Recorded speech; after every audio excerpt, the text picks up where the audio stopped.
Então, boa tarde a todos. É com muito gosto que estamos na Biblioteca da Faculdade de Economia da Universidade de Coimbra e vamos hoje falar sobre responsabilidade. Portanto, hoje é a primeira sessão à conversa sobre responsabilidade. Ora, dizer-vos que esta iniciativa é dinamizada pelo Conselho da Biblioteca da FEUC e este conselho é muito recente e nós, quando tivemos as primeiras conversas, uma das coisas que decidimos no imediato era que, independentemente da atividade que dinamizássemos, o livro seria sempre o nosso protagonista. Este conselho tem como objetivo valorizar a biblioteca da Faculdade de Economia e trazer as pessoas aqui à nossa biblioteca. O que é que nós pretendemos? Pretendemos sempre trazer temas atuais e bastante abrangentes. E é assim que nasce este À Conversa Sobre. Este ciclo de seminários tem sempre como objetivo trazer 4 convidados. Esses convidados nós decidimos que seria muito benéfico que viessem de diferentes áreas para nos mostrarem diferentes leituras sobre o mesmo tema. E os convidados também foi decisão do Conselho da Biblioteca, seriam sempre pessoas da Faculdade de Economia, mas também teríamos imenso gosto em receber pessoas fora da Faculdade de Economia.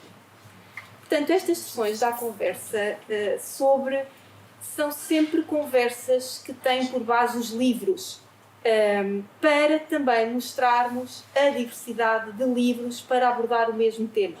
Só a título de curiosidade, a Biblioteca da Faculdade de Economia conta com 222 livros indexados com o termo responsabilidade. As próximas já conversa sobre, já têm data, já têm tema, vamos discutir a 11 de fevereiro automação, a 18 de março emoção e a 13 de maio inclusão. Hoje falamos sobre responsabilidade. E temos então 4 oradores, que desde já agradeço a disponibilidade, o facto de terem aceito de imediato o nosso convite e vou então passar a apresentá-los. A nossa primeira oradora, a professora doutora Susana Peralta, é doutorada em Economia pela Université Catholique de Leuven, na Bélgica. A sua investigação em Economia Pública e Política está publicada em revistas internacionais como o The Economic Journal, Journal of Public Economics and Public Choice. É professora associada com agregação na Nova School of Business and Economics desde 2004. Escreve semanalmente no Jornal Público e o livro que traz para falar sobre a responsabilidade é King Kong Theory. O professor Dr. Filipe Almeida é atualmente presidente da Estrutura de Missão Portugal Inovação Social. É docente da FEUC, investigador do Centro de Estudos Sociais e do Centro de Estudos Cooperativos e da Economia Social. É doutorado em Administração pela Escola Brasileira de Administração Pública e de Empresas da Fundação Getúlio Vargas e é doutorado em Gestão de Empresas pela Faculdade de Economia.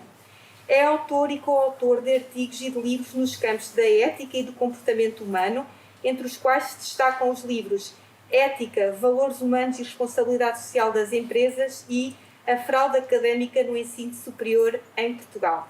O livro com o qual o livro que tem aqui à sua frente é o Mandarim.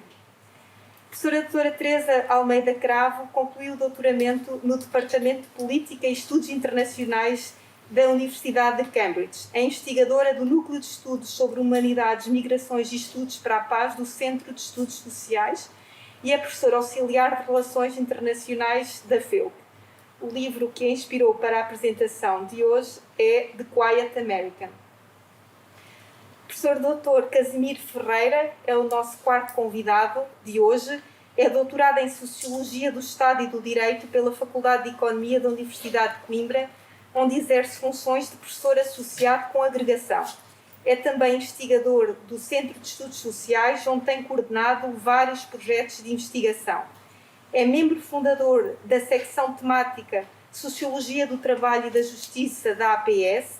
Em 2006 recebe o prémio Agostinho Roseta, atribuído ao livro Trabalho, Procura, Justiça, a primeira investigação em Sociologia do Trabalho realizada em Portugal, tendo por objeto, os tribunais de trabalho e os sistemas de acesso ao direito e de resolução de conflitos laborais.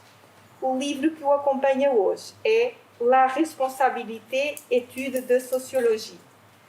Mais uma vez agradeço a participação dos convidados, agradeço ao público que está aqui comigo e aos meus colegas e a todas as pessoas que acompanham a partir do online. Passo então a palavra à doutora Susana Peralta e eu vou aqui parar então a minha partilha. Então, olá, boa tarde, eu sou a Susana Peralta.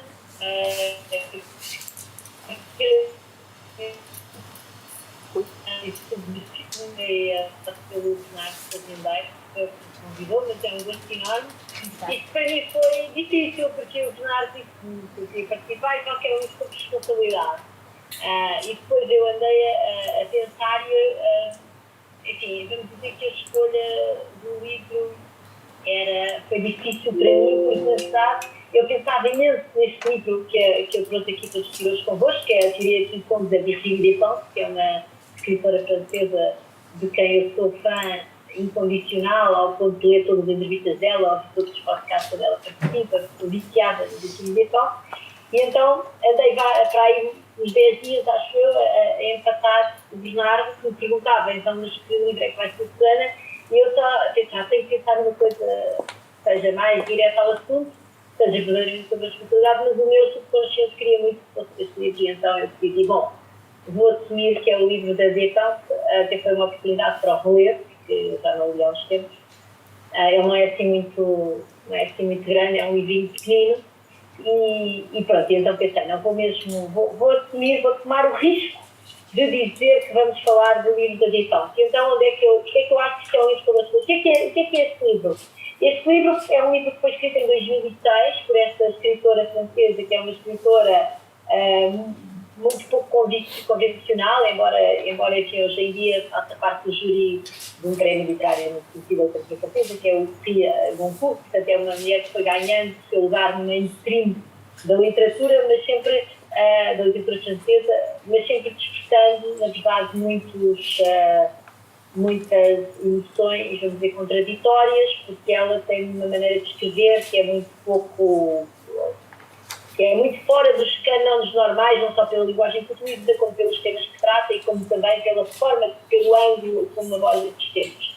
E este livro é um livro que ela escreveu mais em formato de... Bem, ela chama de teoria, não é? Portanto, não é uma teoria, mas vamos dizer, não é um romance, é um livro autobiográfico e em que, através da sua vida, a Virginie nos expõe a sua visão acerca de uma série de questões que têm a ver com os papéis de género e com o papel das mulheres na sociedade. E porquê é que eu acho que isto é um livro que para mim tem a ver com a responsabilidade? Porque esta mulher foi uma mulher que teve uma vida muito extraordinária a muitos níveis. Vamos dizer, uma vida enquanto mulher, a sua vida enquanto mulher, enquanto membro da sociedade do sexo feminino, que enfim, é um tema que a mim me preocupa muito, que é algo em que eu muitas vezes escolho intervir em temas de género, porque me parece que são temas verdadeiramente determinantes da nossa coexistência em sociedade. A Virginie Despentes é uma mulher que foi violada aos 17 anos, depois de ter sido violada numa violação, aliás, em grupo, portanto eram duas raparigas que foram violadas por 3 homens, portanto foi violada nesse contexto completamente, até um bocado, vamos dizer, enfim, enfim, é uma violação, mas é uma violação com alguma pompa, não é? Porque eram realmente duas mulheres e 3 homens. Depois disso, a Virginie Despentes foi prostituta, foi bem prostituta,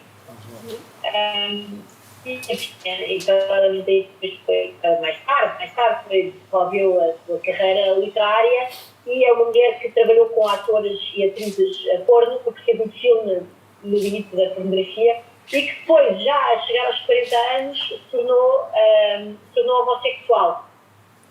Teve durante muito tempo com uma mulher que acabou por se tornar homem, portanto, teve uma transição de sexo no catalã, que hoje em dia é um catalão, e hoje em dia tem uma companheira, enfim, estável.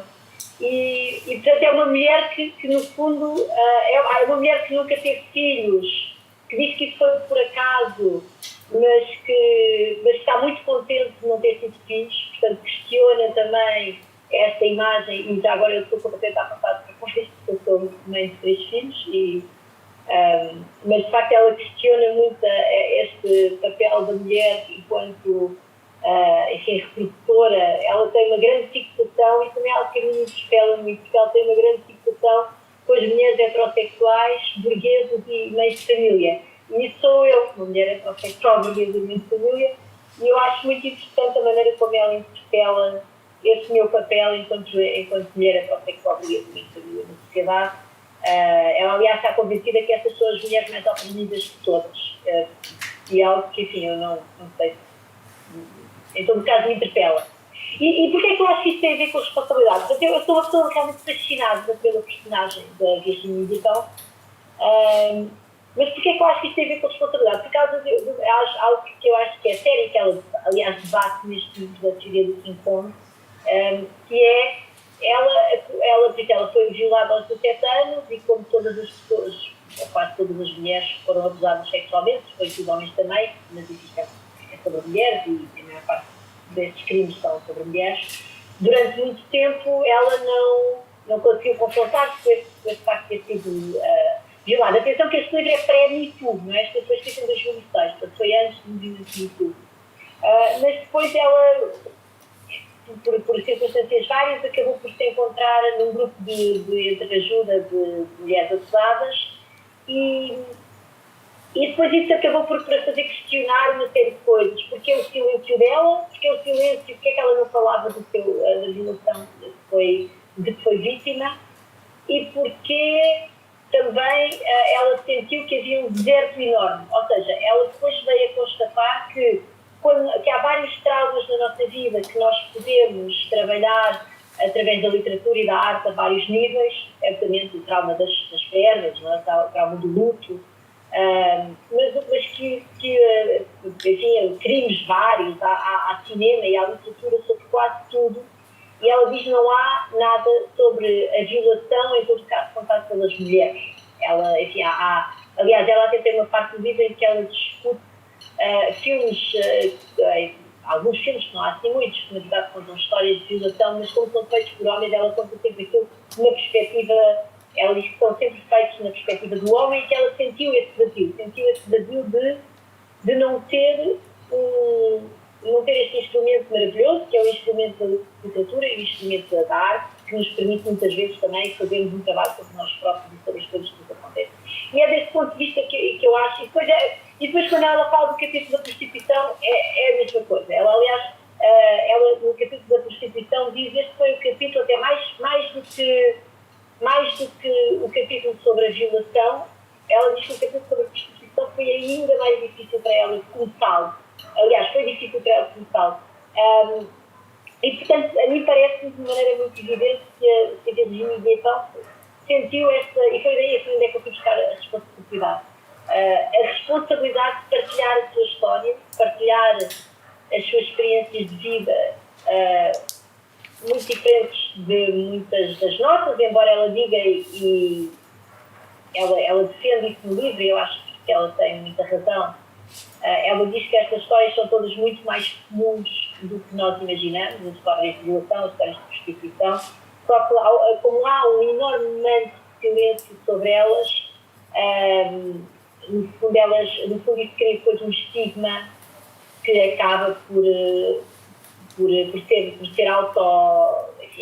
que autoalimenta, não é? E, portanto, ela faz este caminho que eu acho extraordinário, que é escrever um livro, que é um livro sobre a condição da mulher, partindo, obviamente, de uma experiência traumática, que é a experiência da violação, que é uma das experiências de maior violência a que as mulheres são sujeitas na nossa sociedade, e em todas as sociedades, aliás, mas que ela depois usa para fazer um livro que é todo ele sobre a condição da mulher, em relação até que ela depois, enfim, acaba por questionar a própria natureza da nossa sociedade capitalista. Eu não vou dizer que eu me identifico completamente com o que ela diz, mas ela vê este papel dos géneros, essa relação desigual de poder entre os géneros, quando ela está totalmente inculcada, sobretudo nas mulheres. Há uma passagem interessantíssima em que ela conta que ela tinha uma navalha no bolso quando ela foi violada, e ela diz que enquanto estava a ser violada por 3 homens, a única coisa em que ela pensava era o que é que me acontece se eu encontrar a navalha. E nunca pensou o que é que eu posso fazer com a navalha. E ela acha que isso, no fundo, faz parte de um condicionamento secular que as mulheres vivem, como se, na verdade, as mulheres lhes fosse interdito atacar o corpo do homem e atacar o corpo do homem que está a atacá-las. E ela depois tem toda uma reflexão acerca até do progresso tecnológico, como é que nós ainda não inventámos uma espécie de uma lâmina intravaginal para proteger as mulheres, intravulvar vaginal, para proteger as mulheres da violação. E ela acha que isso tudo faz parte, no fundo, de um mecanismo do mundo, que é um mundo que está montado em cima de uma lógica de papéis de género muito determinados, em que o homem representa o poder e a mulher representa, enfim, a submissão.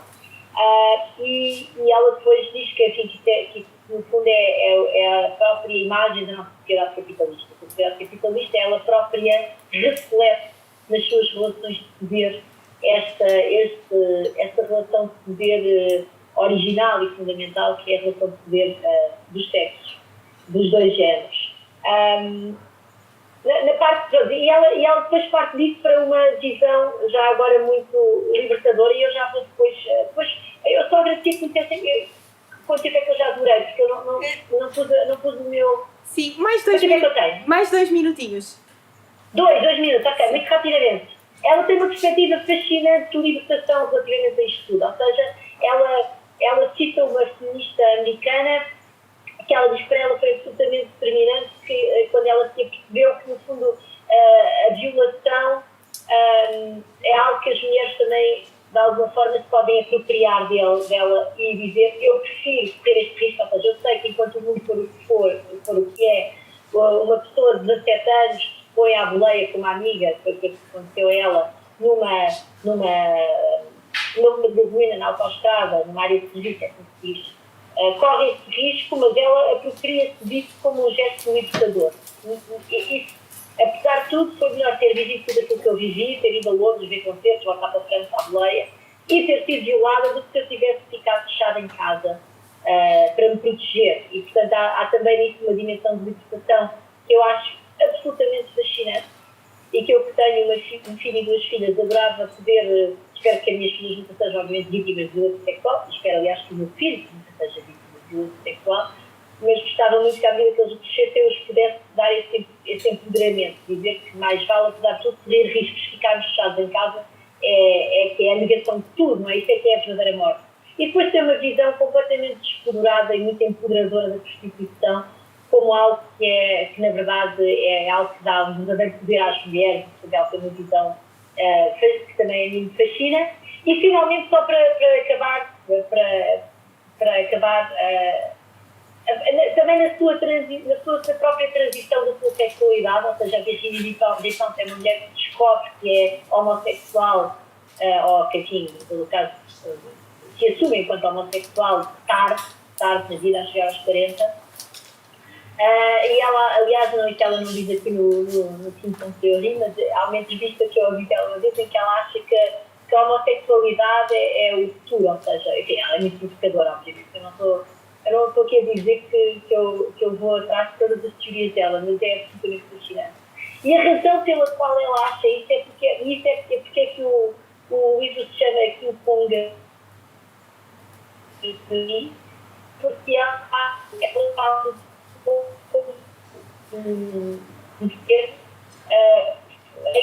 fundamentalmente não havia barreira, não havia papéis de género, e portanto ela acredita no mundo em que os papéis de género estão muito mais debatidos.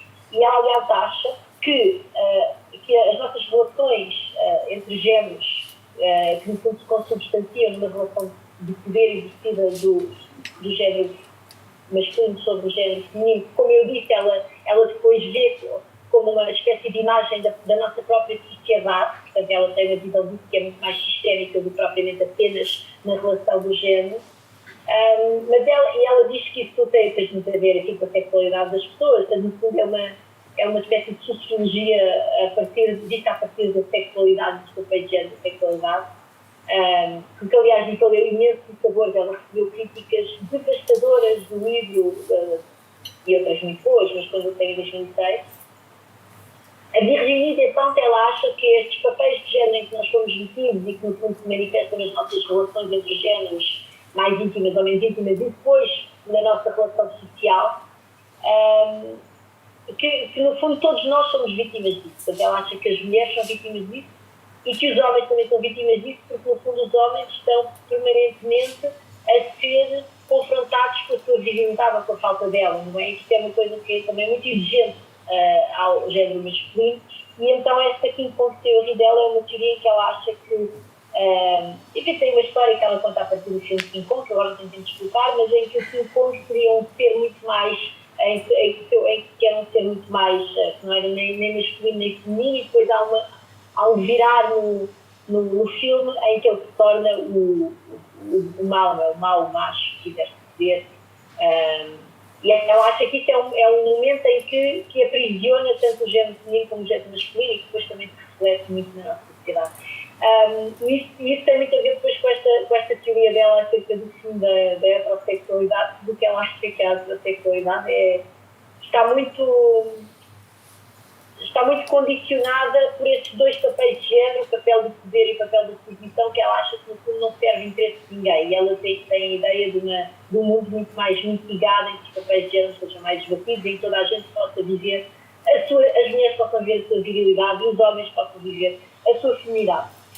Pronto, enfim, eu sei que a escolha não foi nada consensual, mas eu tinha uma pulsão, porque me parece realmente que isso é muito importante, as mulheres que viveram coisas que na verdade cá são, como ela diz e bem, são muito mais comuns do que nós pensamos, que é importante num mundo que é muito dominado por homens por razões várias, no espaço mediático, no espaço intelectual, no espaço político, no espaço das empresas, em todos os espaços de poder, que as mulheres possam abrir o jogo relativamente à maneira como elas experimentam essas mesmas coisas que para nós nos parecem mais difíceis, não é? Ou seja, há muitos livros sobre a maternidade, mas livros em que uma mulher conta na primeira pessoa a prostituição, a violação, e por isso eu acho que ela, desse ponto de vista, ela tinha esta responsabilidade. Ela é uma mulher com um feminismo muito forte e ela sentiu esta responsabilidade. E no capítulo sobre a prostituição isso é claríssimo. Ela diz,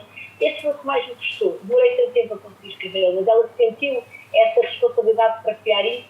E eu devo dizer, vou fazer aqui uma relação que é um bocadinho fora da caixa e depois calmo, mas esta semana, enfim, isto vale o que vale, mas a Meghan Markle, que é a mulher do príncipe inglês, não interessa, escreveu um artigo no New York Times a contar que teve um aborto espontâneo. E é engraçado que é no outro contexto, certamente não é o mesmo tipo de feminismo, são dois tipos de feminismos mesmo muito, muito opostos, mas ela diz exatamente isso. Ela diz que há uns estigmas gigantescos relativamente a outro assunto, do qual a Virginie Despentes certamente não poderia falar, porque ela nunca foi mãe e nunca será, porque ela não quer.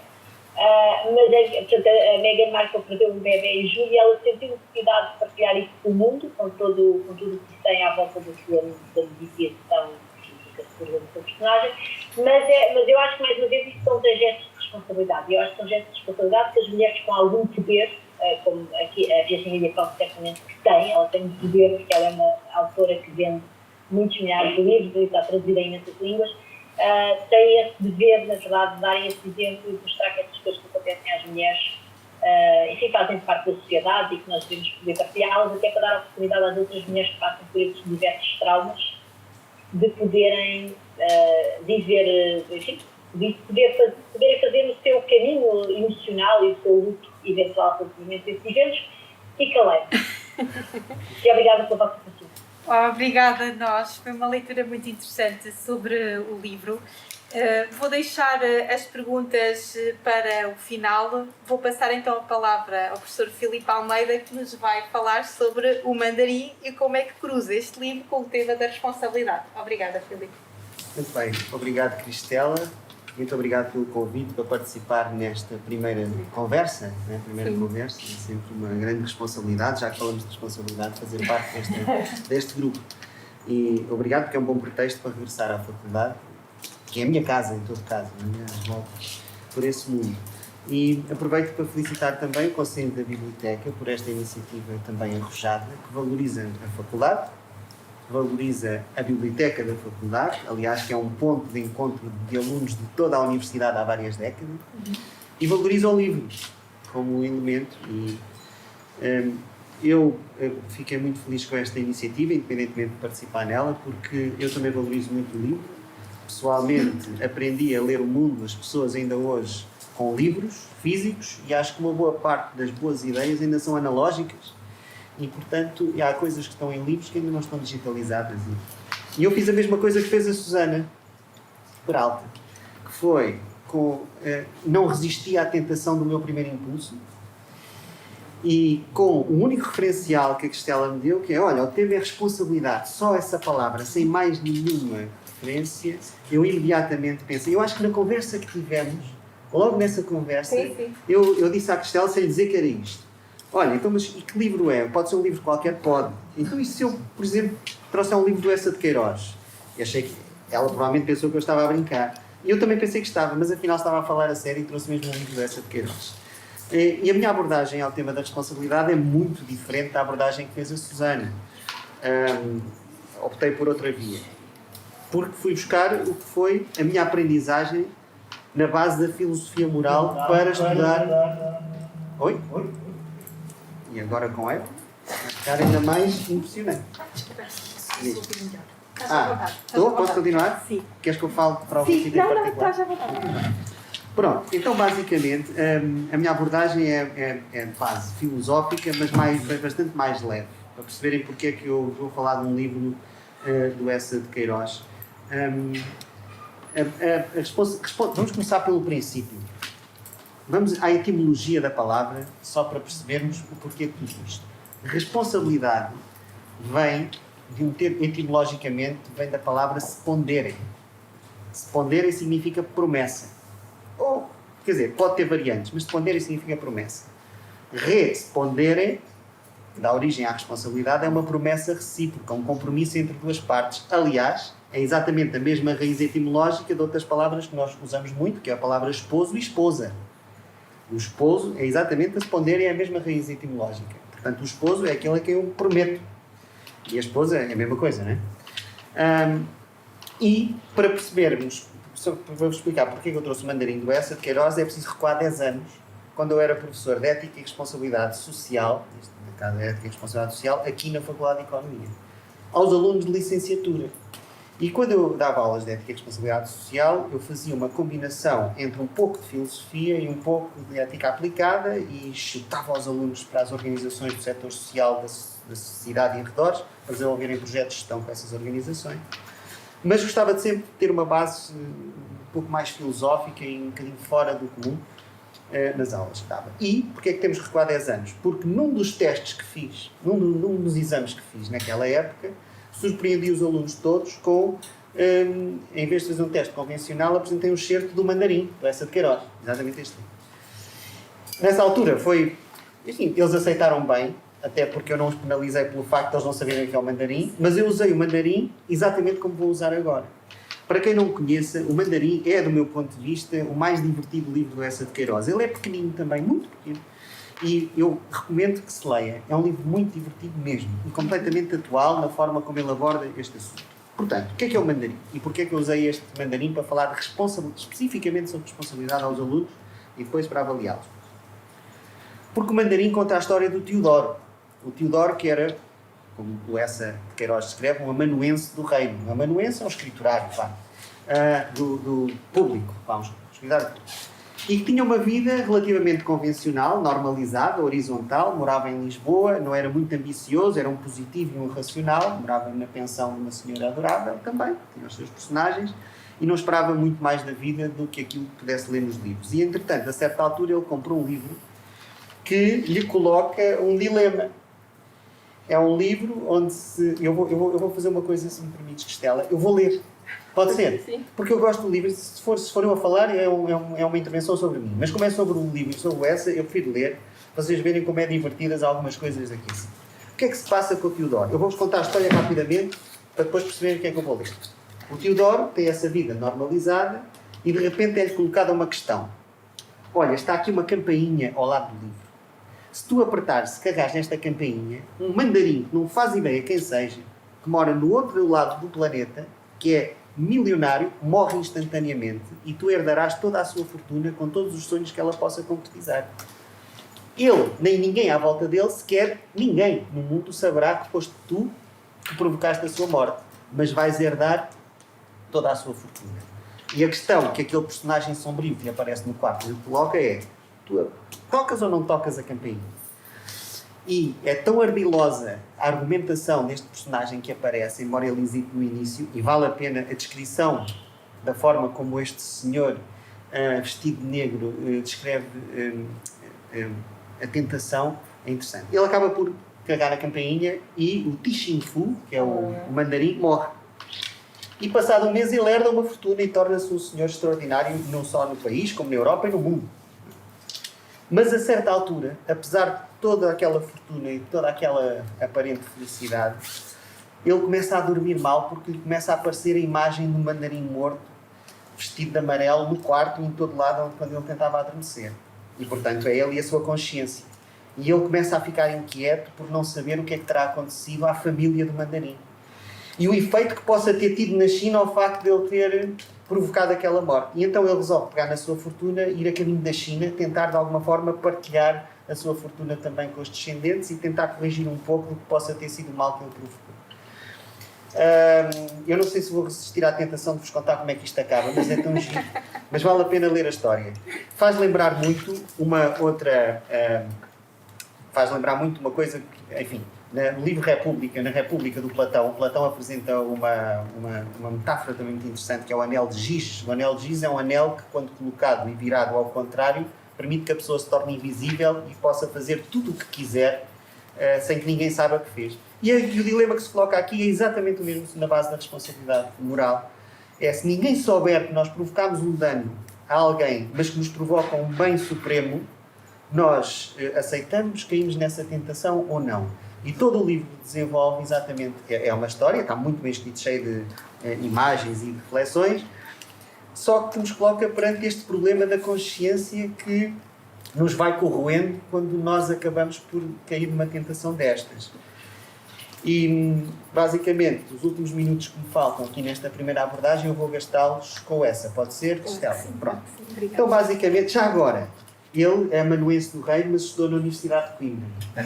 E ele diz assim, ele era chamado de enguiço lá na pensão onde ele morava. Ele dizia que se chamava enguiço porque era com efeito o nome que me davam na casa, por eu ser magro, entrar sempre as portas com o pé direito, tremer de ratos, ter à cabeceira da cama uma litografia de Nossa Senhora das Dores que pertence à mamãe e corcovar, dizia ele.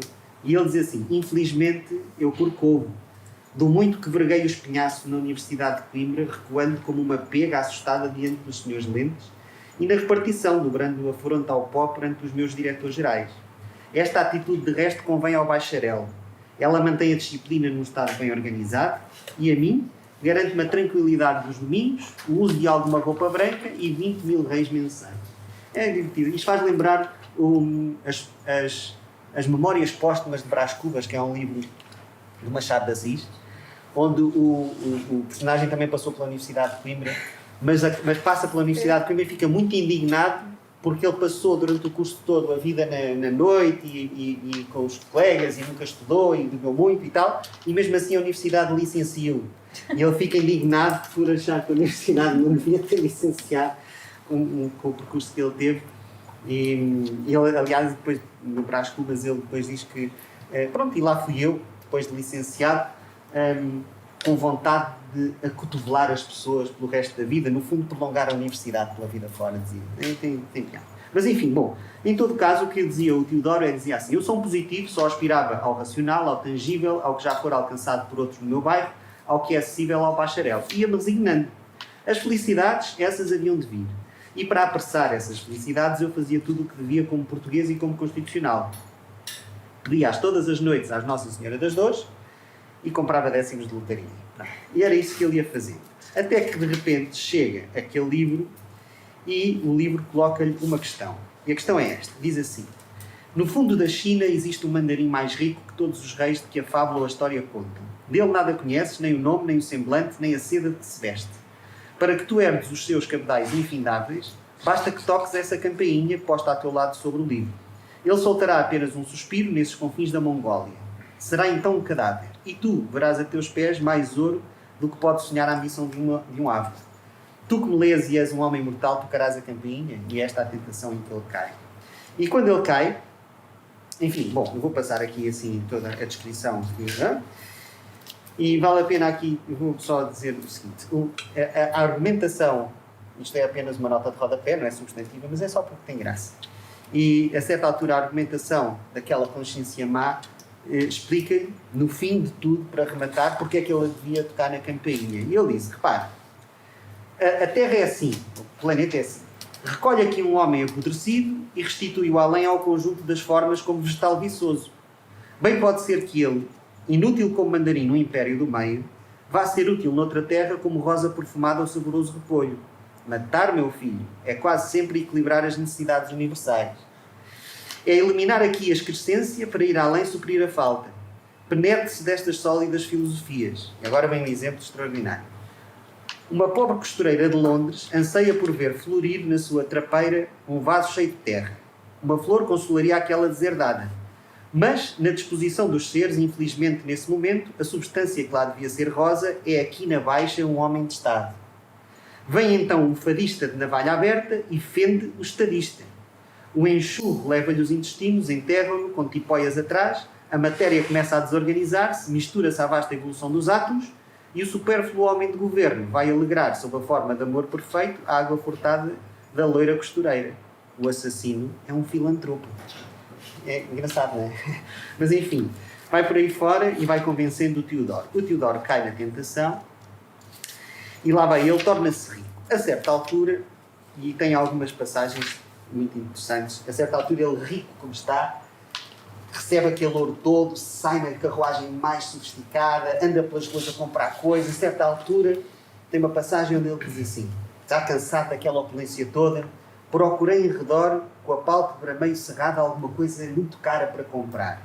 Joia de rainha ou consciência de estadista. Não vi nada. Aquelas farpas do Essa de Queiroz, à sua melhor maneira. Bom, enfim, depois ele começa com aqueles problemas de consciência, vai até à China e queria ler-vos aqui quando começa. Pronto. E a certa altura ele começa a dizer, já mais à frente na história, diz: agora já não era só a amargura de ter despojado uma família venerável, que era a consciência que lhe pesava. Assaltava-me o remorso mais vasto de ter privado toda uma sociedade de um personagem fundamental, um letrado experiente, coluna da ordem, esteio de instituições. Ele não sabia sequer onde é que ele morava nesta altura e sequer se ele existia, mas era a consciência dele a falar. Não se pode arrancar assim a um Estado uma personalidade com o valor de 106 mil contos sem lhe perturbar o equilíbrio. Portanto, esta era a preocupação. E ele foi, a aventura é extraordinária, a certa altura ele conhece o embaixador russo na China, o Kamilov, se não me engano, que era um herói da guerra que estava formado na China, que tem uma esposa que se chamava um general, por quem este Teodoro se apaixona, mais ou menos se apaixona, mas com quem tem um caso sem que o Kamilov se aperceba. O Kamilov acha que ela fica muito triste quando ele parte, mas escreve-lhe a dizer: eu sei bem porque é que ela está triste e porque é que se recolhe lá naquele cantinho escuro onde ela ia todas as tardes. São os problemas de bexiga. É da água, dizia ele, é da água. Enfim. E, portanto, vai por aí fora E a certa altura, é pena, a Carmen não está aqui nem está a ver, mas eu lembrei-me da Carmen, exatamente por ser a China, esta era para assim, diz assim, a certa altura ele percebe que tem que vestir a túnica de chinês para conseguir ir lá falar com as pessoas e tal, e ele diz assim, e assim que veste, pelas misteriosas correlações com que o vestuário influencia o caráter, eu já senti em mim ideias e instintos chineses. 2 pontos. Amor dos cerimoniais meticulosos, o respeito burocrático das fórmulas, uma ponta de ceticismo letrado e também um objeto de terror ao imperador, o ódio ao estrangeiro, o culto dos antepassados, o fanatismo da tradição e o gosto das coisas açucaradas. Isto é a experiência do Essa, também traduzido aqui assim. Como é que isto se aproxima do fim sem que eu vos conte tudo? Pois, sem contar o fim. Mas é difícil. Mas, bom, lá se descobre onde é que ele mora, ele lá vai atrás da família, não corre bem à primeira e é quase morrendo, porque depois esta história está povoada destas circunstâncias onde se coloca um homem muito rico perante uma sociedade desigual.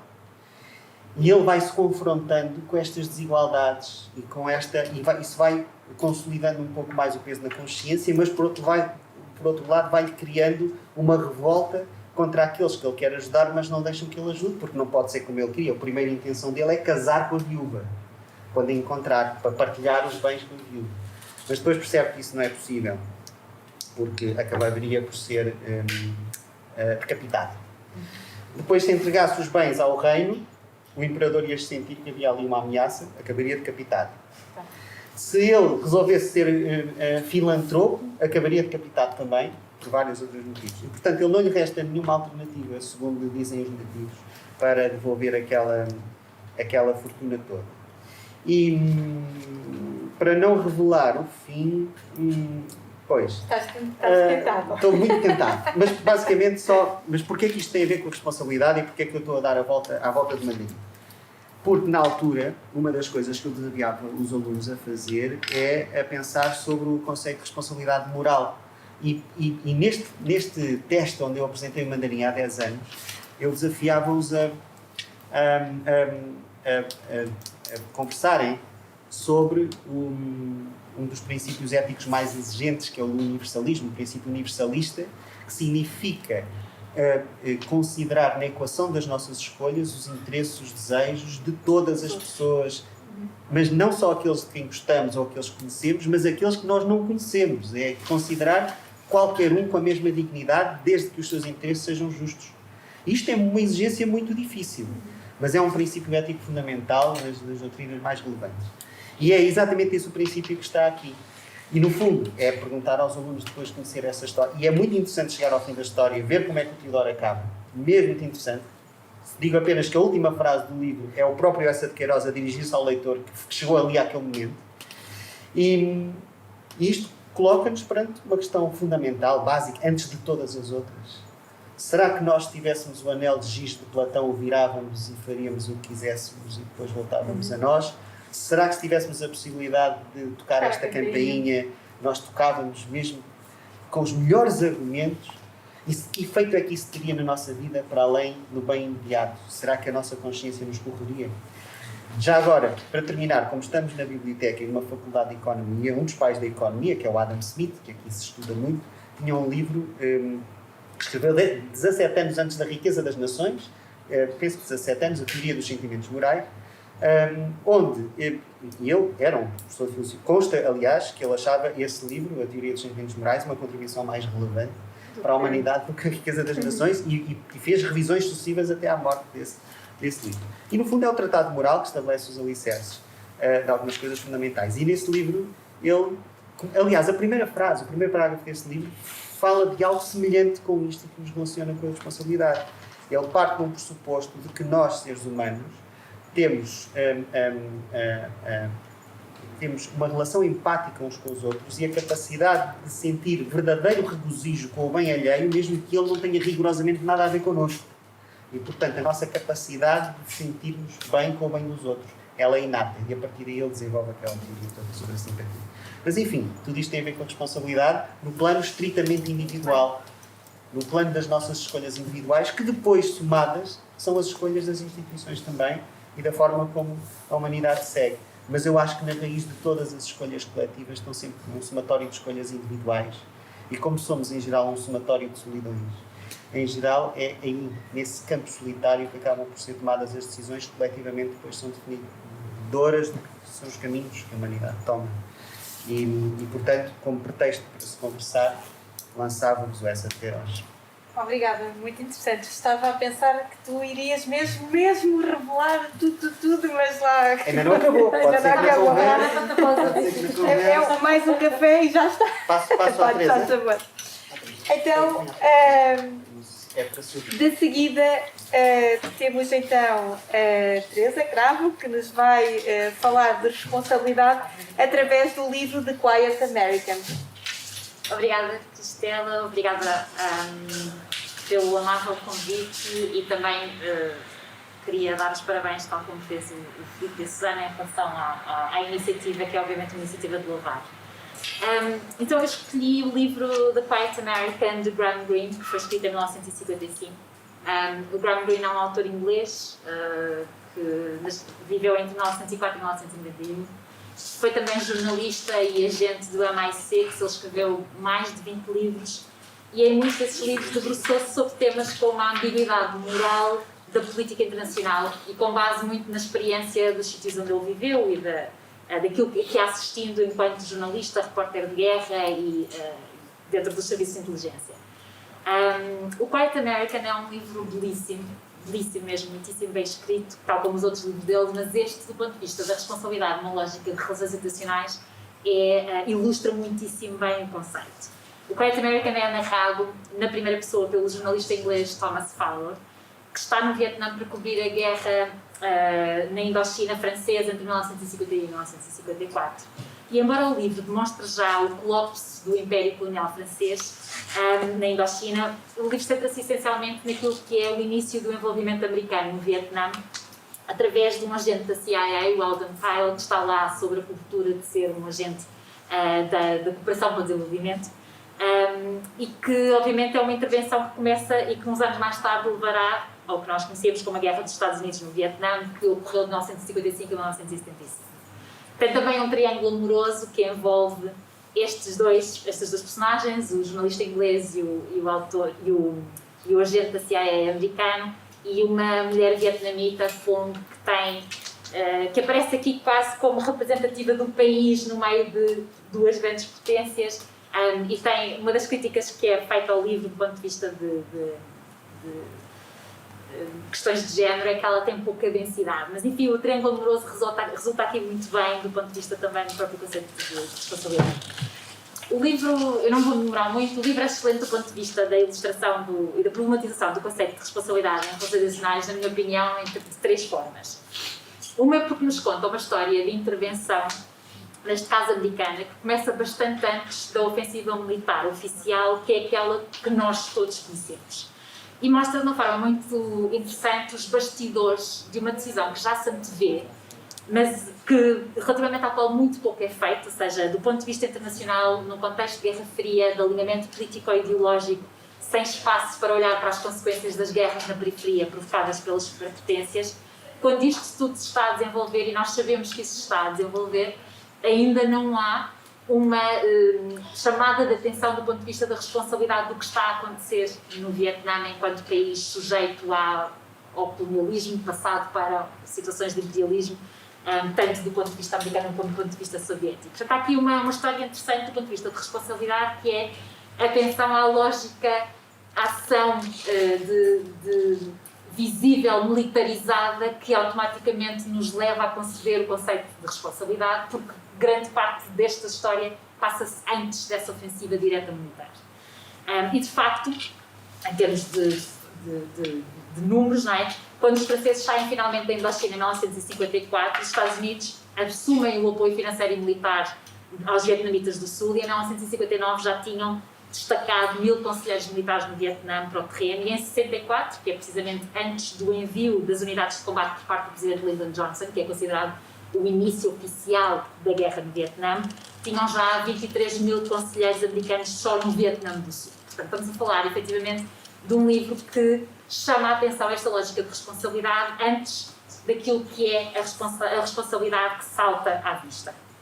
A segunda forma que eu acho muitíssimo interessante de pensar o conceito de responsabilidade através deste livro tem a ver com a forma como o Graham Greene opta por, em vez de contar uma história de realpolitik, isto é, de uma intervenção militar crua com objetivos políticos egoístas de um determinado Estado, porventura protagonizado por um general, etc., o que ele faz é a caracterização do Pyle, deste agente da CIA, que é alguém completamente obcecado pela noção de excepcionalismo americano. O excepcionalismo americano é a ideia dos Estados Unidos como uma nação única, diferente de todas as outras, desde a Revolução Americana, com uma ideologia única baseada na liberdade, na responsabilidade individual, na democracia representativa, numa economia laissez-faire, juntamente com uma ideia de missão, com uma ideia de vocação histórica e de responsabilidade de transformar o mundo à sua imagem. E o Pyle aparece aqui como um jovem idealista americano que vai chegar ao Vietnã e vai ajudar a resolver os problemas do Vietnã. E, portanto, há aqui uma lógica muito interessante de como a bagagem ideológica que este ator, que é caracterizado aqui, leva para o Vietnã, é tão importante como a de um general que está à frente de um massacre que tenha ocorrido naquele país. A terceira forma como eu acho muitíssimo interessante pensarmos o conceito de responsabilidade através deste livro tem a ver com aquilo que é a lógica do Pyle e da forma como ele age, que é, o Pyle é um idealista que está perfeitamente convencido que os Estados Unidos podem trazer para o Vietnã aquilo que ele chama de terceira força. A terceira força é uma força que não é nem a força colonial, nem a força comunista. É uma terceira força, que é basicamente o mundo à imagem dos Estados Unidos, certo? E que é todo ele baseado num livro que ele lê de um autor e de qual ele está constantemente a falar ao longo do livro. É sempre o livro daquele autor e a terceira força, e a terceira força, e a terceira força. E que tem uma que eu acho interessantíssimo extrair daí a noção de alguém que vai com uma ideia totalmente pré-concebida para o terreno, que nada do que se passa no terreno altera a sua imagem do que é o Vietnã e o que é que o Vietnã precisa. E que para mim invoca muito nas relações internacionais a lógica de assumirmos responsabilidade pelo outro sem conhecer o outro, sem saber quais são os interesses do outro, sem saber quais são as necessidades do outro, sem saber quais são as aspirações e as ambições do outro. Eu acho que está muito claro neste livro desse ponto de vista. O que é que nós temos aqui, se olharmos para o livro em combinação com os factos, não é, que nós sabemos da Guerra do Vietnã. A Guerra do Vietnã, embora, atenção, as estimativas variem imenso, estamos a falar de uma guerra que atacou a consciência da humanidade, uma guerra catastrófica do ponto de vista de morte, cerca de 1 milhão de vietnamitas e 60 mil norte-americanos morreram, crimes de guerra, utilização de napalm, massacres com a morte de 500 civis, como por exemplo o massacre de My Lai. Portanto, desse ponto de vista, uma guerra absolutamente devastadora e que começa com este tipo de situações, ou seja, com o envio de conselheiros, com o envio de pessoas que estão interessadas em financiar o desenvolvimento do país, mas que têm toda uma certa concepção do que é essa ajuda e do que é a sua responsabilidade para com este país, que desemboca naquilo que nós sabemos que aconteceu. É também uma guerra que nos apela a ponderarmos o conceito de responsabilidade pelo que aconteceu a seguir. Esta guerra do Vietnã fez surgir um movimento pacifista anti-guerra do Vietnã especificamente, mas pacifista de forma mais alargada, muito forte nos Estados Unidos e fora dos Estados Unidos. Criou também o chamado Russell Tribunal, que foi um tribunal dos povos para julgar os crimes de guerra cometidos pelos norte-americanos no Vietnã em 1966, que foi um tribunal criado pelo Bertrand Russell, pelo Jean-Paul Sartre, e portanto uma lógica aqui de que os Estados Unidos não podiam ser impunes, que havia responsabilidade a atribuir, e se essa responsabilidade não era atribuível por questões de política internacional, então o Tribunal dos Povos, a opinião dos povos, erguer-se-ia e atribuiria essa responsabilidade aos Estados Unidos para evitar essa lógica de impunidade. E portanto há aqui muito de responsabilidade que vem do livro e que vem daquilo que é o contexto específico do livro, para além de que o livro é de facto um romance absolutamente extraordinário. Para concluir, queria só dizer o seguinte, que é, há aqui noções do ponto de vista de relações internacionais e da atribuição de responsabilidade que nós devemos problematizar mais do que temos feito até agora.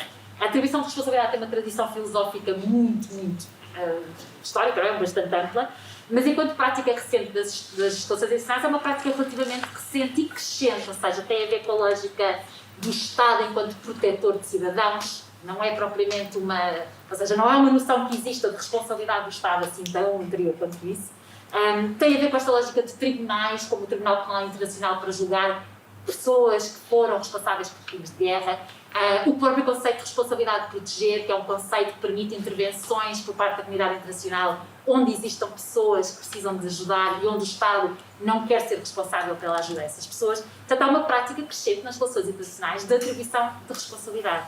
Há, no entanto, um problema que eu acho que o Filipe vai discordar totalmente de mim, porque tu disseste no fim para ver a tua gênese liberal ao de cima, que é esta noção da responsabilidade enquanto agência é uma noção classicamente liberal do ponto de vista daquilo que é, para nós podermos atribuir responsabilidade, temos que ter um contexto de ação e de ação livre, ou seja, eu sou responsável se não for coagido, se agir livremente e, portanto, posso assumir a responsabilidade das minhas ações. Obviamente, este lado da moralidade da agência é importante, mas tendo, nomeadamente nas relações internacionais, a ser exercida em detrimento de contextos mais alargados, que são contextos que restringem essa ação ou que, de alguma forma, configuram essa ação de uma determinada forma. E, portanto, eu acho que este livro é excelente porque não só mostra, de facto, a responsabilidade individual de cada um deles, mas mostra o contexto em que essa individualidade é formada e essa agência acaba por acontecer. Ok, obrigada. Então, passamos ao professor António Casimiro. Antes de mais, boa noite, cumprimentar todos os que aqui estão e quem não está aqui. Também me quero associar às felicitações a esta iniciativa da nossa biblioteca e da nossa faculdade. Acho que é um bom caminho para contrariarmos uma série de coisas que vamos deixando de fazer e gostaria então em boa verdade, eu quero dizer que vou seguir uma estratégia um pouco diferente dos meus colegas que entretanto falaram. Eu trago-vos um livro que se chama A Responsabilidade, um estudo sociológico, publicado em 1928 pelo Paul Fauconnet, que é um discípulo de um clássico da sociologia, o Émile Durkheim.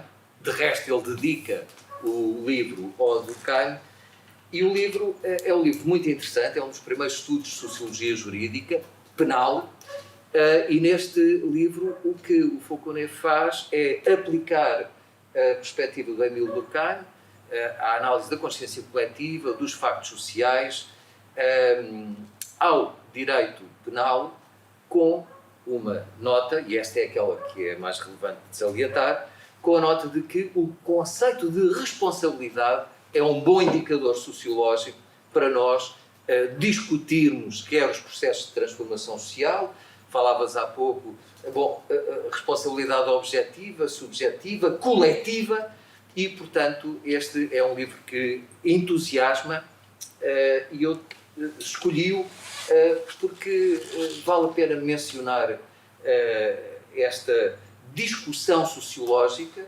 acerca da noção de responsabilidade, e vou já entrando na segunda nota ou na segunda justificação da escolha do livro, porque para mim também era importante, na partilha que resolvi trazer aqui, mencionar o facto que a sociologia tem uma análise, desenvolve uma análise do conceito de responsabilidade. Eu não vou deter-me aqui em toda essa discussão, mas a noção de responsabilidade é perspectivada do ponto de vista sociológico como um fenómeno social e, como tal, passível de ser analisada nesses termos. Pode ser perspectivada, por exemplo, como um princípio de regulação, como ao Estado, como ao mercado, como à comunidade, como à associação. Pode ser ainda uma forma de vermos, há pouco a Teresa estava ali a fazer uma observação relativamente ao Filipe por causa da noção de individualismo liberal, como pode ser uma forma de verificarmos de que modo é que o macro e o micro-sociológico se articulam a partir da noção de responsabilidade, e abre-nos caminho, claro, a uma enorme discussão fundamental acerca da modernidade, porque para nós não é concebível pensarmos o que é ser pessoa, ainda hoje, dissociando essa discussão da ideia de responsabilidade. Portanto, a responsabilidade como singularidade de qualquer coisa que surge de novo na história mundial, a pessoa, ser único, em ruptura com o antigo regime, e, portanto, expressão do individualismo burguês nascente do iluminismo, da Revolução Francesa, da Revolução Americana, é um elemento fundamental, do mesmo modo que esta articulação, se quisermos, entre a segurança e a liberdade é sempre, sempre balanceada pela noção de responsabilidade. Mas, como eu vos dizia, o livro, a minha opção não foi tanto estar a partilhar o conteúdo do livro, mas antes dizer o que é que eu aprendi com o livro.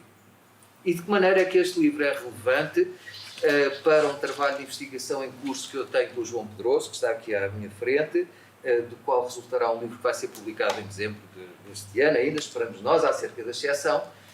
Retomando eu um tema que já tenho trabalhado, e o João também, mas então, de que modo é que o livro pode, esta ideia de responsabilidade nos pode ajudar a pensar o que está a acontecer agora com a pandemia e também entender como é que chegamos a esta perspectiva onde a noção de responsabilidade é utilizada como política pública, se me permitem utilizar esta expressão.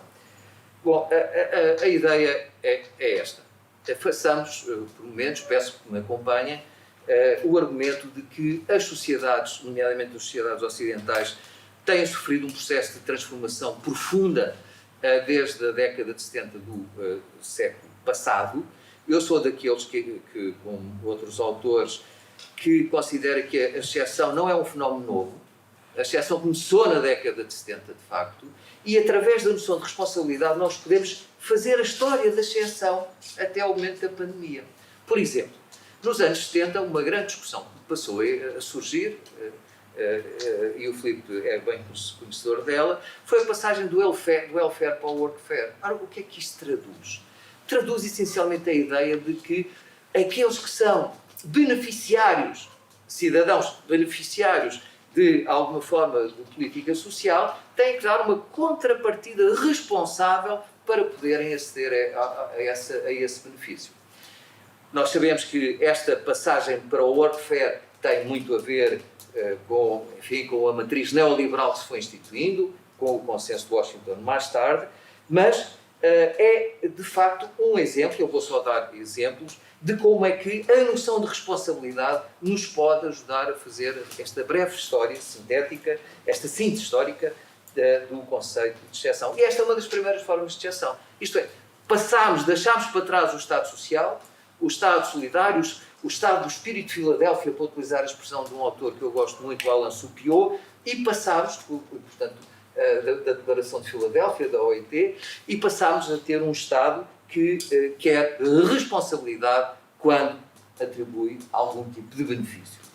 Nós sabemos que isto depois também deu origem a várias formas de puritanismo, nomeadamente o puritanismo que está associado às terceiras vias. Estou a pensar no Tony Blair e no Anthony Giddens, naquilo que são as políticas da vida, quando se associam, por exemplo, determinados estilos de vida mais arriscados, os consumos de drogas, de álcool, de tabaco, a alimentação, quando tudo isso é perspectivado responsabilizando quem utiliza ou quem pratica, quem tem esses estilos de vida, e, portanto, uma vez mais, a noção de responsabilidade, agora, no quadro ainda desta discussão, fica associada aos estilos de vida e à organização do cotidiano e às opções que as pessoas fazem, mais ou menos responsáveis, e colocando-as mais ou menos fragilmente perante o Estado. Que fará a sua proteção social em função de princípios de seletividade associados à responsabilidade. Um segundo momento da responsabilidade. o ataque às Torres Gêmeas e a responsabilidade coletiva contra o terrorismo. Bom, esta ideia é importante, esta ideia de responsabilidade é importante.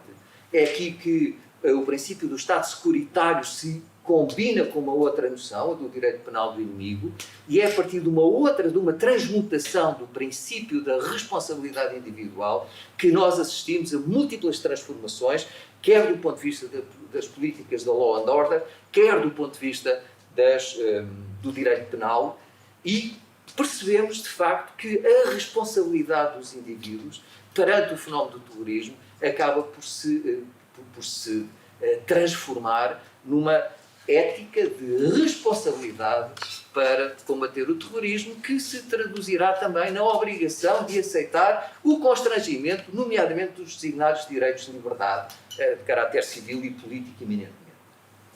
Segunda nota. Terceira nota, naturalmente, 2008 e a crise financeira. Estão recordados de uma frase de um então político que dizia: somos todos coletivamente responsáveis pela dívida, pela situação em que nos encontramos. Esta ideia de sacrifício coletivo, de responsabilidade coletiva, esta espécie de holismo ético que faz com que, independentemente do grau de responsabilidade, sejamos todos igualmente responsáveis. Enfim, um exemplo, não podemos comparar uma política de habitação que se construiu na base do empréstimo das bancas para a compra e aquisição de casa própria, não fomentando o mercado de arrendamento, e depois não podemos vir dizer que isto não era um grande pacto político, não foram opções políticas que aqui estiveram subjacentes, e dizer, não, agora você é responsável por ter uma hipoteca e tem que a respeitar e tem que a cumprir quando as condições iniciais do contrato se alteraram profundamente. Dizer isto porque, de facto, a austeridade, a sociedade da austeridade se configura como um terceiro momento para repensar o conceito de responsabilidade.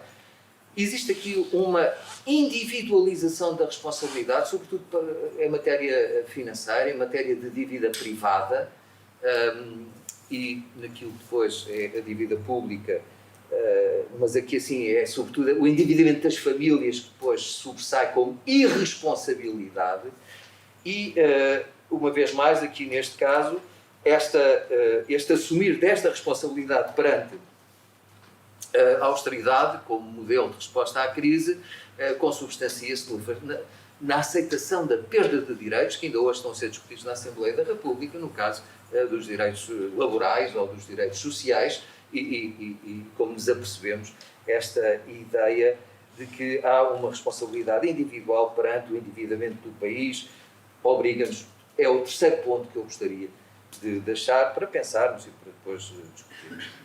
Bom, finalmente, o momento atual, uma vez mais, a noção de responsabilidade. E nós somos tão responsáveis que eu não pude dar nem abraços nem beijos aos meus colegas, estamos aqui afastados, estamos de máscara, assistimos todos os dias a falar a propósito da responsabilidade que temos de ficar em casa, e assistimos a como direi, eu não vou dizer que é um trade-off, mas é de facto aquilo que há pouco mencionei, que é o recurso à ideia de responsabilidade individual como forma de combater a pandemia, coisa que todos queremos, mas ao mesmo tempo de fazer política pública.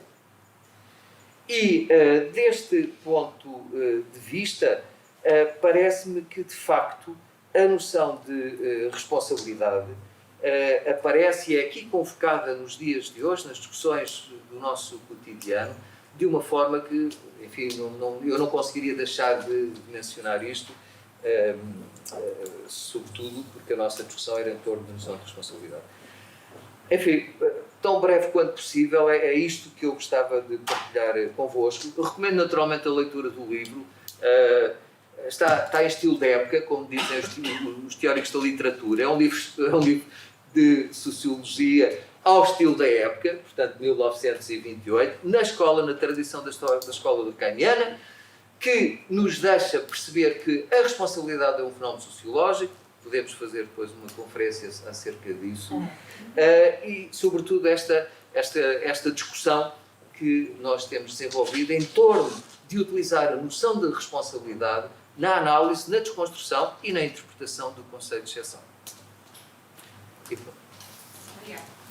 Então, eu tenho aqui muitas ideias registadas, mas pedi a quem está em casa, a quem está aqui connosco, se tem alguma questão, alguma reflexão que gostasse de partilhar connosco.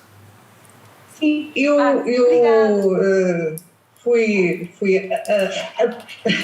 enfim, chamada a intervir porque devo dizer que enfim, foi muito interessante ouvir estas diferentes vozes e estas reflexões sobre obras tão diversas, não é? E com orientações e linhas de pensamento tão diversas e complementares. Mas, na verdade, aquilo que me apelou para intervir foi um certo até desconcerto que me causou a escolha da Susana Peralta. Porque, enfim, nós temos estado até a construir uma certa imagem da Susana enquanto, enfim, pela sua intervenção no espaço público enquanto cidadã, não é? E estava, portanto, bastante longe, estava à espera que, enfim, eventualmente viesse uma coisa mais ligada à economia e à intervenção cívica que ela, enquanto economista, tem feito no espaço público nos últimos tempos e que claramente é digna de mérito por vários motivos, porque em Portugal, infelizmente, há pouca gente que tenha suficiente coragem na voz para denunciar aquilo que precisa de ser denunciado e, ao mesmo tempo, por ser das poucas mulheres que conseguiu penetrar neste espaço público mediático tão fechado à opinião das mulheres. Mas então, basicamente o que me chamou a atenção foi de facto a escolha, porque não só pelo tema, mas também pelo desafio que aquela obra coloca, não é? Porque, de facto, sendo eu tão afim das questões da desigualdade entre homens e mulheres, é uma forma de desafiar a questão, atacando, enfim, o sistema todo, o socioeconómico e cultural, em que baseamos a nossa civilização, de formas muito radicais, não é? Que mexem muito, de facto, com a mulher branca de classe média, mãe de família, que eu também sou. Portanto, no fundo, a minha questão foi porque é que a Susana, o que é que fez com que a Susana ligasse a responsabilidade a este tipo de abordagem, não é? E é esta autora que tanto admira, não é? E que coloca as coisas, que tem esta experiência radical de vida e estas posições radicais também, não é? Onde fica a responsabilidade aqui? A responsabilidade está na denúncia do sistema, a responsabilidade está em ter a coragem de se assumir como autora que é fraturante e que denuncia e que desafia até, não é? Porque realmente essa questão, enfim, causou-me este desafio de, bom, porquê esta? E já agora gostaria de dizer também que, embora de facto seja para mim um tema, não é? O tema da minha vida, o tema da minha profissão também enquanto cientista, eu devo dizer que discordo radicalmente também de alguns dos posicionamentos da autora referida, porque, na verdade, a questão da negação da maternidade e da tentativa que me parece que está a ocorrer muito nesta linha de pensamento de homogeneizar, não é? De tornar igual aquilo que fundamentalmente é desigual, não é claramente a minha perspectiva sobre a superação da exploração das mulheres e portanto, enfim, haveria muito a dizer, assim como a questão, por exemplo, da prostituição enquanto forma de afirmação do poder das mulheres, que é uma ideia que me horroriza, pura e simplesmente, não é? Eu acho que a prostituição, para mim a prostituição equivale ao esclavagismo. É tão simples como isto e não a consigo ver de outra maneira, assim como não consigo ver o esclavagismo como uma forma de afirmação dos escravos, não das escravos. E pronto, não falo mais, fico por aqui. Então, obrigada, eu acho que é um bocado isso quando a pessoa, eu sabia que estava a tomar um risco enorme, eu sei. Aliás, pois, eu sabia perfeitamente que a virginização não é uma escolha evidente, e é óbvio que eu podia ter escolhido um livro de um economista ou de uma economista a falar da desigualdade, aliás, como depois várias fontes aqui das restantes discussões acabaram por nos remeter a essa questão fundamental do nosso contrato social, e estava em terreno muito menos, desculpa que está aqui um bocado barulhento em casa, lá está, porque eu sou uma burguesa heterossexualmente feminina, e então, e portanto aí estaria em terreno completamente super confortável para mim, não é? Tinha que dizer, essa pessoa, agora, por exemplo, a Anne Dixon escreveu agora o livro Death of Despair, não é? E podíamos falar sobre isso, sobre as responsabilidades das farmacêuticas na crise dos opioides, sobre a questão política. Era uma questão importantíssima de responsabilidade política e de mercado e tudo o resto. Mas desculpa, ao menos fecha-me lá esta parte, se faz favor. Tiago, fecha-me esta parte. E pronto, mas não tinha piada nenhuma, não é? Eu acho muito mais piada a estarmos agora aqui a discordar sobre a vitimização. Relativamente a. Então, porque é que eu acho que a razão pela qual eu assumo isto é a responsabilidade individual da Virginie Despentes de uma determinada fase da sua vida, até depois de já ter feito, apesar de tudo, um certo caminho mediático e artístico que permitiu essa liberdade. Há uma altura em que ela diz no livro, não é? Quando eu me tornei na Virginie Despentes, ou seja, que é uma coisa que ela fala muito nas suas entrevistas, que é quando eu me tornei nesta coisa que eu sou, e que no fundo dá muito mais liberdade para ter aquilo que ela quer, né? Porque ela é uma autora que vende muitos milhares de livros, e isso obviamente dá-lhe uma existência que a permite ter livros. Embora, enfim, ela assuma o seu medo, isso é uma coisa muito importante. Mas, portanto, eu fui a responsabilidade dela, para mim foi muito claro, foi a responsabilidade que ela sentiu, não sei se mais ou menos consciente, mas acho bastante consciente, de partilhar a sua visão e as suas experiências com as outras mulheres. Porque, enfim, com o mundo, mas sobretudo numa perspectiva obviamente feminina. Isso para mim é evidente, é essa a responsabilidade dela, é a responsabilidade dela decidir dar esse passo, e até foi por isso que eu fiz o paralelismo com a antiga, com a ex-princesa, com aquela que a princesa deixou de ser, como artista que costumava chamar Prince, aquela que se chamou Princesa da Xuxa. Portanto, isso para mim é fundamental, essa questão da responsabilidade. Eu acho que isso é algo que a mim, enquanto mulher, me interpela muito. Há muitas coisas que são muito tabu na vida das mulheres e que eu acho que nós temos muito mais dever, sobretudo pessoas com o poder da Betão, que é um poder incomensurável que eu não tenho nada de parecido com o poder dela. Essa capacidade que ela teve de abrir o jogo. Isso é uma coisa que, para mim, é essa responsabilidade. É a responsabilidade de escrever coisas que são, se calhar, traumáticas, ou se calhar que nós vemos como traumáticas, mas que quem agir por dentro vê como menos traumáticas, como a questão da prostituição, já vamos à questão da prostituição, que ela sentiu a necessidade de as contar na primeira pessoa e de, no fundo, desconstruir a nossa visão desses fenómenos.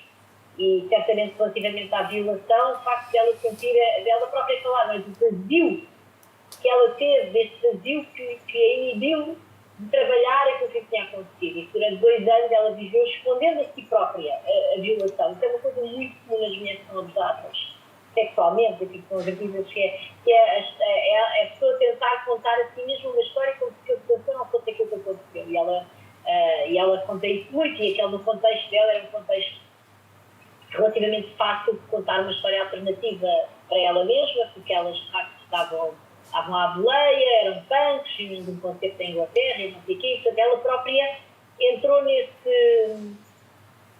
armadilha que nós temos na nossa sociedade, muitas vezes culpar a mulher por aquilo que acontece quando é manifestamente um ato violento. Portanto, esse é um lado da responsabilidade. Agora, eu percebo que ela diz que eu própria,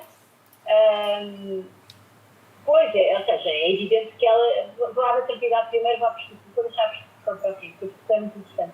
Mas a questão da maternidade, já agora, ela diz, a maternidade, ela não foi mãe por acaso, diz a Lídia Conte, não foi bem uma decisão, só a partir de uma certa fase da vida dela é que ela decidiu que aquilo afinal era uma... Mas ela não foi produto de uma grande reflexão.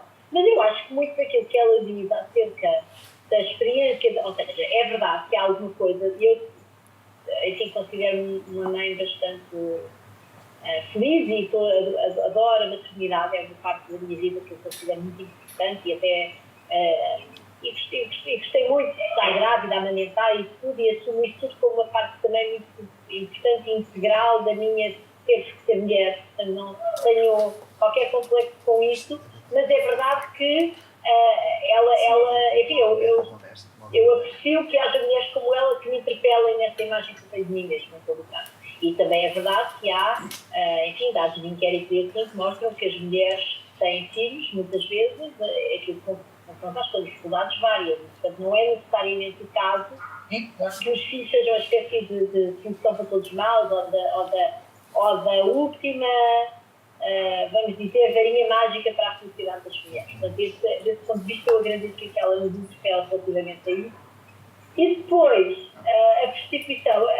Pois a prostituição, eu nunca me prostituí, não é? Portanto, não tenho qualquer capacidade para falar disso da primeira pessoa. Mas é engraçado que aquilo que diz é exatamente aquilo que ela diz, que as pessoas que não...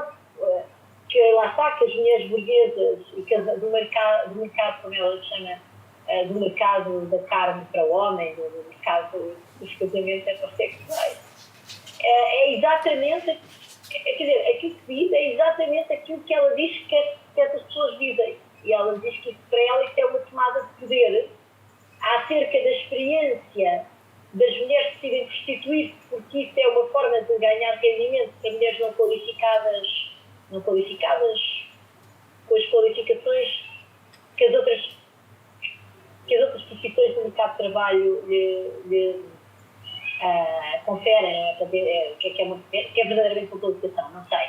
Certamente ser prostituta e ganhar a vida dessa maneira é um tipo de qualificação. Nós temos essa ideia da qualificação como educação formal. E ela diz isso, diz que é um instrumento de libertação dessas mulheres. E diz exatamente isso, ela denuncia exatamente esse nosso olhar. Eu não tenho um olhar desse estar tão negativo assim sobre a prostituição, mas eu compreendo esse e tenho bastante empatia com ele. Eu não diria, eu jamais diria que é escravatura, jamais diria, a não ser que haja de facto um mecanismo de exploração, enfim, com intermediários, não é? Agora, se é uma mulher sozinha que chamar de escravatura, isso eu não faço. Outra coisa é avaliar qual é o grau de liberdade de uma mulher que entra naquele comércio, e esse debate eu estou disposta a ter. Mas é engraçado porque ela diz-nos exatamente isso. Ela diz, parem lá de pensar isto por nós. Quer dizer, eu fiz aquilo e aquilo para mim foi um ato profundamente libertador a vários níveis, inclusivamente sexual, já agora. Susana, eu pedia-te, por favor, para mais um minutinho, talvez... não, calei, já está. Não é mais nada. Eu não sei que eu continuo, mas eu acho que já fiz o meu ponto. Sim, obrigada. Mas obrigada, Lina. Era isso que eu estava a querer. Acho que mais ou menos... Obrigada, Susana. Agradeço bastante. Obrigada. Não sei se há mais... Obrigada. Não sei se há mais alguma questão. Em todo caso, a única coisa que eu queria dizer é que, perante um desafio sem contexto como este, eu optei por fazer uma micro-abordagem da responsabilidade de uma forma divertida com o livro do Mandarim e não uma reflexão de fundo sobre as estruturas básicas da nossa sociedade. E eu estava a fazer um esforço com a intervenção da Teresa e do António Casimiro, estava a fazer um esforço grande para tentar discordar deles em alguma coisa para tornar isto eventualmente mais divertido. Mas eu não estava a conseguir, não consigo. Embora a Teresa ache que a minha abordagem revela o meu, como é que ela disse, a minha gênese liberal, é um absurdo, claro que não, foi apenas porque eu acho que o Essa de Queiroz é uma escolha fora da caixa e me relembra há 10 anos quando eu era professor para estes alunos mais novos. Mas não deixo de achar também que não podemos diluir integralmente a responsabilidade individual no coletivo. Do meu ponto de vista, acho que é um equívoco partir do princípio de que não há uma dimensão individual de responsabilidade. Claro que há. Estou completamente de acordo que há uma dimensão coletiva, especialmente pública, na responsabilidade.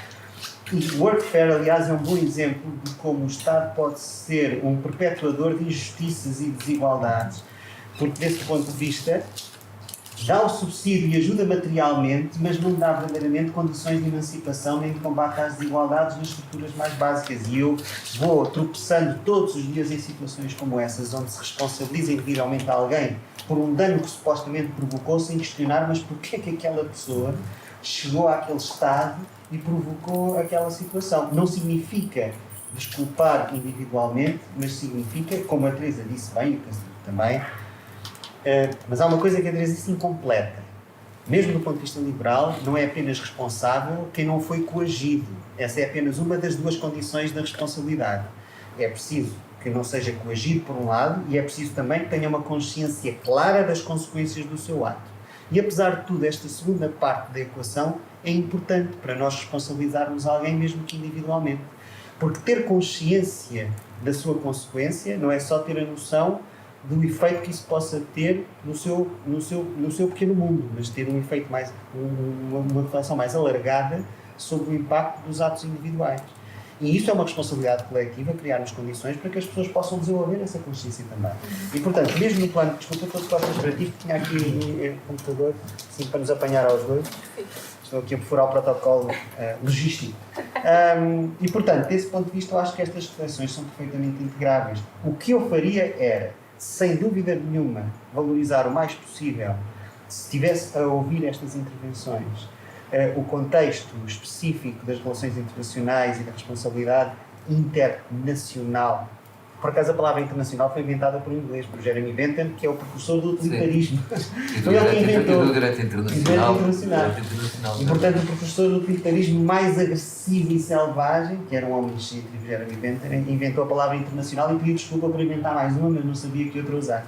Por acaso, nota para mas, desse ponto de vista, sim, a intervenção da Teresa, a do Casimiro, uma intervenção de fundo com a qual estou inteiramente de acordo. Eu não esqueceria, em todo caso, no fim, ou além de que eu acho que estas abordagens são estruturantes, não esqueceria o mandarim. Não esqueceria o mandarim. Porque há em muitas circunstâncias, eu assisto, mesmo no plano das políticas públicas, decisões individuais que estão intimamente ligadas à consciência de uma pessoa perfeitamente identificável, que depois se desdobram em políticas públicas que afetam o país inteiro e efeitos muito relevantes da sociedade.